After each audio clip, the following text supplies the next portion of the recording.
आप जानते हैं, महाराष्ट्र में एक बेहद फेमस टूरिस्ट डेस्टिनेशन है जिसका नाम है माथेरान। वहाँ पर रोज़ हज़ारों की संख्या में टूरिस्ट विजिट करते हैं। 11 दिसंबर 2021 की बात है जब एक कपल माथेरान आया।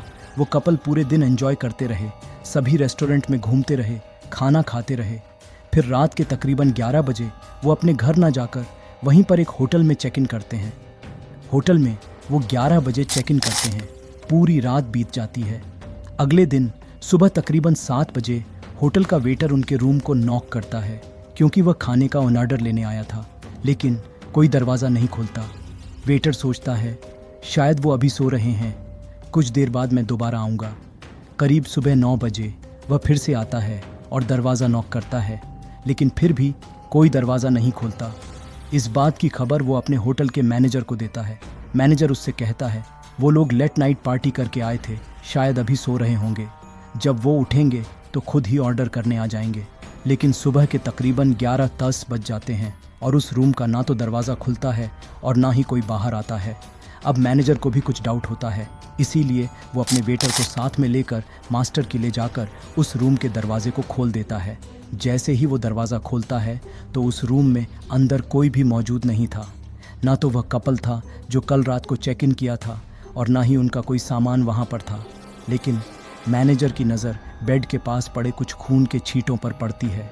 वो बेड के नीचे झांकता है और जैसे ही वो झांकता है उसके पैरों के नीचे से ज़मीन खिसक जाती है, क्योंकि उस बेड के नीचे एक डेड बॉडी पड़ी हुई थी और ये डेड बॉडी पूरी तरह से नेकेड थी, यानी कि उसके शरीर पर एक भी कपड़ा नहीं था। और उससे भी ज़्यादा हैरान करने वाली बात यह थी कि उस डेड बॉडी का सिर नहीं था। उस डेड बॉडी को देखकर यह तो मालूम चल रहा था कि यह एक फीमेल की डेड बॉडी है, लेकिन सिर ना होने की वजह से यह नहीं मालूम चल रहा था कि यह डेड बॉडी किसकी है। होटल का मैनेजर तुरंत पुलिस को कॉल करता है। कुछ ही देर के बाद पुलिस भी वहां पर आ जाती है और मैनेजर उन्हें पूरी बात बताता है। तो सवाल यहाँ पर यह उठता है कि जिस कपल ने रात को चेक इन किया था वो कहाँ चले गए, और यह डेड बॉडी जो बेड के नीचे मिली थी ये किसकी थी। चलिए आज की इस वीडियो में इस पूरी कहानी का विश्लेषण करते हैं। पुलिस उस डेड बॉडी को कब्जे में लेकर इन्वेस्टिगेशन स्टार्ट करती है। तो पुलिस को मालूम चलता है कि उस महिला को मारने के बाद उसकी गर्दन काटी गई है। उसके हाथ पर एक टैटू बना हुआ था जिसे भी चाकू से बहुत बुरी तरह से काटा गया था। देखने से ऐसा लग रहा था कि इसे मारने वाला व्यक्ति बिल्कुल भी यह नहीं चाहता कि इस महिला की आइडेंटिटी किसी को भी मालूम चले, क्योंकि उसके शरीर पर ना तो कोई कपड़ा था, ना ही उसका कोई सामान उस रूम में पाया गया था। अब पुलिस उस होटल के रिसेप्शन पर जाती है और चेक इन लिस्ट चेक करती है। जब पिछली रात को उन दोनों ने यहाँ पर चेक इन किया था तो वहाँ पर उनका नाम रुबीना बेगम और अमजद खान लिखा हुआ था। होटल के स्टाफ से पूछताछ करने पर मालूम चलता है कि होटल के स्टाफ ने बिना कोई आईडी प्रूफ लिए ही उन्हें रूम दे दिया था। यहाँ पर होटल स्टाफ की भी एक बहुत बड़ी गलती थी, लेकिन रुबीना बेगम और अमजद खान ने अपना एड्रेस ज़रूर वहाँ पर लिखवाया था।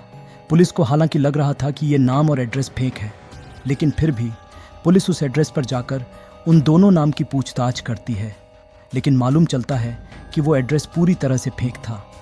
उसके बाद पुलिस के पास दूसरा ऑप्शन होता है सीसीटीवी कैमरा। पुलिस होटल के आसपास और होटल के अंदर के सीसीटीवी कैमरे की फुटेज निकलवाती है। उसमें वो दोनों रात को चेक इन करते हुए दिखाई देते हैं, लेकिन क्योंकि 2021 में कोविड का टाइम था, जिस कारण से उन दोनों ने फेस पर मास्क लगाया हुआ था, जिससे यह मालूम नहीं चल रहा था कि ये दोनों कौन हैं और ना ही उनका चेहरा विजिबल था। अब पुलिस बाकी सारे सीसीटीवी कैमरों की जब फुटेज निकलवाती है तो वो दोनों होटल में आते हुए तो दिखाई देते हैं, लेकिन अगले दिन जाते हुए केवल वो लड़का दिखाई देता है। यानी कि सुबह तकरीबन 3 और 4 बजे के बीच में वो लड़का होटल रूम से बाहर निकला था और उसने फेस पर मास्क लगाया हुआ था। उसकी कमर पर एक बैग लगा हुआ था और उसके हाथ में एक पॉलीथीन भी थी, और वो बाकी सीसीटीवी कैमरे में जाता हुआ भी दिखाई देता है। सभी सीसीटीवी कैमरे की फुटेज को जब मैच किया जाता है तो मालूम चलता है कि उस होटल से निकलने के बाद वो लड़का एक सुनसान पहाड़ी के इलाके में गया था और वहाँ पर जाकर उसने एक बैग को खाई में फेंका था। अब पुलिस वहाँ पर इन्वेस्टिगेट करती है और थोड़ी ही मशक्क़त के बाद पुलिस को वहाँ से एक पॉलीथीन बैग और साथ में एक हैंड बैग मिल जाता है। उस पॉलीथीन बैग में कुछ और नहीं बल्कि उस लड़की का कटा हुआ सिर था, जिसकी डेड बॉडी होटल के रूम में मिली थी। अब यहाँ पर पुलिस को उस लड़की का चेहरा तो मिल गया था, लेकिन अभी भी एक मिस्ट्री बनी हुई थी कि यह लड़की कौन है और इसकी हत्या आखिर उस लड़के ने क्यों की। अब उस लड़की का सिर जहाँ पर मिला था वहाँ पर एक हैंडबैग भी मिला था। उस हैंडबैग में कोई आईडी वगैरह तो नहीं थी, लेकिन उसमें एक हॉस्पिटल का विजिटिंग कार्ड था। देखा जाता है कि कातिल चाहे कितना भी शातिर हो, लेकिन वो कोई ना कोई सबूत ज़रूर छोड़ देता है, और यही विजिटिंग कार्ड के कारण यह केस सॉल्व हो पाया। पुलिस सबसे पहले उस हॉस्पिटल में जाती है और उस हॉस्पिटल में उस महिला की फ़ोटो दिखाई जाती है जिसकी हत्या हुई थी। हॉस्पिटल में पूछताछ करने पर और हॉस्पिटल की सीसीटीवी कैमरे की फुटेज देखने के बाद पुलिस को मालूम चल जाता है कि जो यह लड़की है, इसका नाम पूनम पाल है, और कुछ दिन पहले ही ये अपने हस्बैंड के साथ इस हॉस्पिटल में चेकअप के लिए आई थी। हॉस्पिटल के सारे रिकॉर्ड्स निकलवाए जाते हैं और उन्हीं रिकॉर्ड में पाया जाता है कि जिस दिन यह महिला अपने हस्बैंड के साथ इस हॉस्पिटल में आई थी, उस दिन उसके हस्बैंड ने यहाँ पर यूपीआई से मेडिसिन की पेमेंट की थी, और उसी यूपीआईडी की डिटेल से वो पूनम पाल के हस्बैंड का मोबाइल नंबर निकलवाया जाता है। लेकिन उस मोबाइल पर जब कॉल की जाती है तो वो मोबाइल नंबर स्विच ऑफ था। जब उस मोबाइल की पास्ट और प्रेजेंट की लोकेशन निकलवाई जाती है तो पाया जाता है कि पिछली रात को और पिछले दिन को वो मोबाइल नंबर महाराष्ट्र के माथेरान के उसी डेस्टिनेशन पर था जहां से इस महिला की डेड बॉडी मिली थी। यहाँ से पुलिस को शक जाता है कि हो ना हो इस महिला की हत्या इसके हस्बैंड ने ही की है, और यहाँ से पुलिस को उसके हस्बैंड का नाम भी मालूम चल जाता है जो कि राम सुलोचन पाल होता है, और पुलिस उसका एड्रेस निकलवा कर तुरंत उसके एड्रेस पर पहुंच जाती है। वहां पर उन्हें राम सुलोचन पाल मिलता है जो कि पेशे से एक सॉफ्टवेयर इंजीनियर था। पुलिस उससे पूछती है, क्या तुम इस महिला को जानते हो?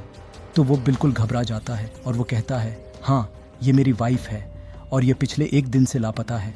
पुलिस उससे पूछती है कि तुमने इसकी मिसिंग रिपोर्ट फाइल क्यों नहीं की, जिसके बाद उसके जो जवाब होते हैं वो उल्टे पलटे होते हैं, और पुलिस समझ जाती है कि दाल में कुछ काला है। पुलिस तुरंत यहाँ पर राम सुलोचना पाल को अरेस्ट करती है और उससे शक्ति से इंटेरोगेशन करती है, जिसमें ये सारा खुलासा हो जाता है। राम सुलोचन पाल पुलिस को बताता है कि 11 दिसंबर 2021 को वही अपनी बीवी के साथ महाराष्ट्र के माथेरान की टूरिस्ट डेस्टिनेशन पर गया था। वहाँ पर वो पूरा दिन घूम फिरे थे। उसके बाद रात को 11 बजे उन्होंने एक होटल में रूम लिया था और वहाँ पर फॉल्स नेम और फॉल्स एड्रेस से एंट्री कराई थी। उसके बाद रात को जब उसकी बीवी सो गई थी, तकरीबन 2 से 3 बजे के बीच में वो उठा था और उसने गला दबाकर अपनी बीवी की हत्या कर दी थी। और गला दबाने के बाद क्योंकि उसकी शिनाख्त ना हो इसलिए उसने उसके सारे कपड़े उतार दिए थे, उसका सारा सामान ले लिया था, उसके आईडी प्रूफ वगैरह ले लिए थे। साथ ही उसके कटे हुए सर को जो है पहाड़ी में फेंक आया था, क्योंकि उसे ऐसा लग रहा था कि अगर उसकी डेड बॉडी से सर ही नहीं मिलेगा तो उसकी शिनाख्त नहीं हो पाएगी और यह केस बहुत जल्दी क्लोज हो जाएगा। लेकिन अभी भी सवाल ये बना हुआ था कि आखिर राम सुलोचन पाल ने अपनी बीवी पूनम पाल की हत्या क्यों की थी। इस पर राम सुलोचन पाल पुलिस को बताता है कि वो अपनी बीवी से बहुत प्यार करता था, उनका रिलेशन भी बहुत ही अच्छा था। लेकिन एक दिन उसने पूनम पाल से उसकी पास्ट लाइफ के बारे में पूछा था। अब पूनम पाल को ऐसा लगा कि उसका पति बहुत ही ओपन माइंडेड है और वो अगर पूनम के पास्ट के बारे में भी जान लेगा तो उससे कोई फ़र्क नहीं पड़ेगा। और क्योंकि वो दोनों एक दूसरे से बहुत प्यार भी करते थे, जिस पर पूनम पाल अपने पास्ट के बारे में अपने हस्बैंड को सभी कुछ बता देती है। पूनम पाल अपने हस्बैंड को अपने एक्स बॉयफ्रेंड के बारे में सब कुछ बता देती है, लेकिन वो एक गलती यह कर देती है कि वो अपने हस्बैंड को यह भी बता देती है कि वो अपने एक्स बॉयफ्रेंड के साथ फिजिकली इंटीमेट भी हुई थी।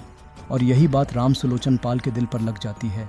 उसे ये बिल्कुल भी मंजूर नहीं था कि वो एक ऐसी औरत के साथ लाइफ बिताए जिसने उससे पहले किसी और के साथ फिजिकल रिलेशन बनाए हों। और इसी के कारण जो राम सुलोचन पाल होता है वो प्लान बनाता है कि वह महाराष्ट्र के माथेरान टूरिस्ट प्लेस पर अपनी बीवी को ले जाएगा और वहाँ पर उसका मर्डर कर देगा। और ऐसा ही कुछ वो करता है। उसके बाद उसका एक प्लान होता है कि अगर डेड बॉडी का सिर ही नहीं मिलेगा तो वो पकड़ा नहीं जाएगा, लेकिन उसका ये प्लान फेल हो जाता है, क्योंकि जैसा कि मैंने आपको बताया कि कातिल चाहे कितना भी शातिर हो, वो कोई ना कोई सुराग ज़रूर छोड़ देता है। अगर उस टाइम पर वहाँ पर हॉस्पिटल का विजिटिंग कार्ड ना मिलता तो शायद राम सुलोचन पाल कभी पकड़ा ही ना जाता, लेकिन उसके बावजूद भी यह केस पुलिस ने 24 घंटे के अंदर सॉल्व कर दिया। आपने इस कहानी से क्या शिक्षा ली? कमेंट में अपनी राय ज़रूर दें।